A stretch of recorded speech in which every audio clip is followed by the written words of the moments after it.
వాళ్ళంతా వేస్ట్ అన్న. ఓన్లీ పల్లె ప్రశాంత్ అంటాం మనం, తగ్గేదేలే అంటారు. ఓకే తమ్ముడు, ఎక్కడి నుంచి వస్తున్నారు తమ్ముడు మీరు? జాన్ నగర్. మీరు అందరూ పల్లె ప్రశాంత్ ఫ్యాన్స్? అన్నపూర్ణ స్టూడియో దగ్గర నుంచి వస్తున్నారు. ఓట్లు వేస్తున్నారా పల్లె ప్రశాంత్? మిస్డ్ కాల్ ఇస్తున్నారా? డిస్నీ హాట్‌స్టార్లో వేయట్లేదు ఓట్లు? మీ ఫ్రెండ్స్కి ఇట్లా చెప్తున్నారా? స్కూళ్ళల్లో ఇట్లా చెప్తున్నారు కదా అందరు? ఓకే, గెలుస్తారంటారా మరి పల్లె ప్రశాంత్? ఓకే, పల్లె ప్రశాంత్కి కాల్ కలుస్తుందా? మీ దగ్గర నుంచి కాల్ చేస్తుంటే చాలా వరకు బయట కలవట్లేదు అంటున్నారు. మరి కలుస్తుందా? మరి ఎలా ఓటేస్తున్నారు మీరు? ఏ విధంగా ఓటేస్తున్నారు? అదే మిస్డ్ కాల్ చేస్తే కాల్ కలవట్లేదు అంటున్నారు కదా. అంటే 1-2 సార్లు ట్రై చేస్తే కలుస్తున్నారు, 3 సార్లు ట్రై చేస్తే వస్తుంది. ఓకే లక్ష్మణ్, ఇక్కడ మనం చూడొచ్చు.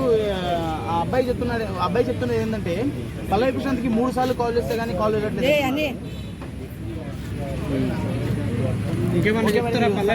సండే రోజు పల్లె ప్రశాంత్ గెలిస్తే ఒకవేళ ఇక్కడ నుంచి ఊరేగింపు అనేది ఉంటుంది, దానికి మీరు అటెండ్ అవుతారా? మరి అన్నపూర్ణ స్టూడియో మీరు పల్లె మీడియా ఇంకేమైనా చెప్తారా పల్లె ప్రశాంత్ గురించి? ఇంకా వేరే విధంగా ఏమైనా చెప్పాలా? అంటే పల్లె ప్రశాంత్ గెలిపించడం కోసం, ప్రజల్లో చైతన్యం తీసుకోవడం కోసం మీరేమైనా చెప్పాలి అనుకుంటున్నారా? మనకు టైం లేదు, నైట్ 12 వరకే ఉన్నది. మరి మీరు చెప్పాల్సిన మాట ఏమైనా ఉంటే ఇప్పుడు చెప్పేసి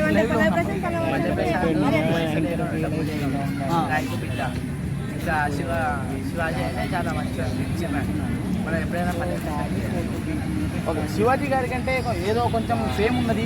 అలాగే శివాజీ గారు కొంచెం ఏజ్డ్ పర్సన్, ఆయనకి తెలుసు ఎలా డబ్బులు సంపాదించాలని ఆయన సంపాదించిన ఉన్నాడు. దాని ద్వారా మనం గెలిపిస్తే కానీ పల్లె ప్రశాంత్ గెలిపోయినట్టున్నాడు అబ్బాయి. Okay, thank you brother.